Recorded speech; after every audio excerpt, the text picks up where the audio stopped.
देखिए इस linear equation को ग्राफ में दर्शाना है। हमारे बहुत से बच्चे ऐसे हैं जो ग्राफ पे दर्शाना ही नहीं जान पाते हैं। अब इसे हमें दर्शाना है ग्राफ पर। देखिए मैं सिखा दूंगा, गारंटी है आप सीख जाओगे 100%। कैसे? इसको आपको y बराबर लिखना होगा, y बराबर 8 माइनस एक्स, यहाँ तक कोई प्रॉब्लम नहीं। उसके बाद हम लोग एक इस तरीके से सारणी तैयार करेंगे और उसमें 4 कॉलम कम से कम बना लीजिए आप। ये x है आपका, ये y।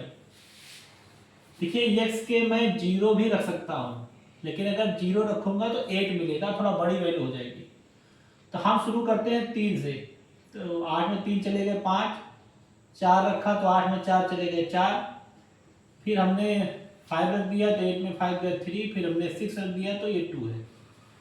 तो जो हमारे कोऑर्डिनेट बन रहे हैं इस समय, जरा उनको लिख लिया जाए एक बार। हमारे कोऑर्डिनेट क्या क्या है? एक है 3,5, इसको हम a डाल देंगे। फिर है 4,4, इसको b डाल देंगे। 5,3 को c डाल देंगे और 6,2 को d डाल देंगे। कैसे ग्राफ बनाएंगे वो देख लीजिए। इस तरीके से आपको बनाना है। ये आपका x डैश y और y डैश। देखिए आप प्रॉपर या तो ग्राफ की कॉपी इस्तेमाल करिए या स्केल का इस्तेमाल करिए। मेरे पास नहीं है तो कोई बात नहीं। एक सबसे मैक्सिमम वैल्यू 5 है तो 5 तो ले लो, 2, 3, 4 और 5।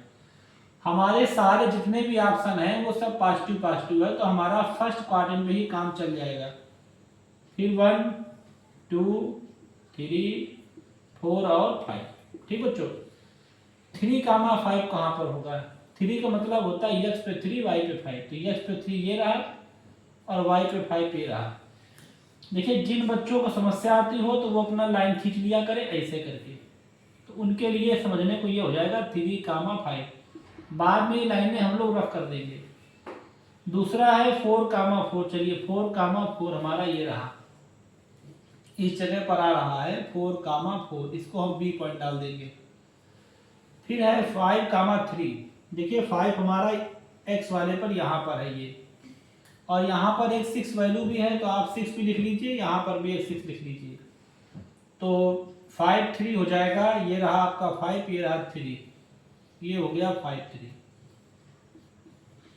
इसका नाम C। और लास्ट पॉइंट है 6,2, जो ये आपका रहा 6,2। ठीक, आप इन चारों पॉइंट को मिलाते हुए एक स्ट्रेट लाइन खींचेंगे। देखिए मेरा थोड़ा बहुत हो सकता है क्योंकि मैं कोई स्केल से नहीं बना रहा हूँ। एक स्ट्रेट लाइन आएगी। याद रखिए जब भी लीनियर इक्वेशन होती है तब स्ट्रेट लाइन ही मिलती है हमें, ये पहचान है। अगर आप गलत करोगे तो स्ट्रेट लाइन नहीं मिलेगी। दूसरी चीज, जब स्क्वायर वाले होते हैं तब उसमें कर्व मिलता है। इस तरीके से किसी भी तरीके का कर्व मिल सकता है।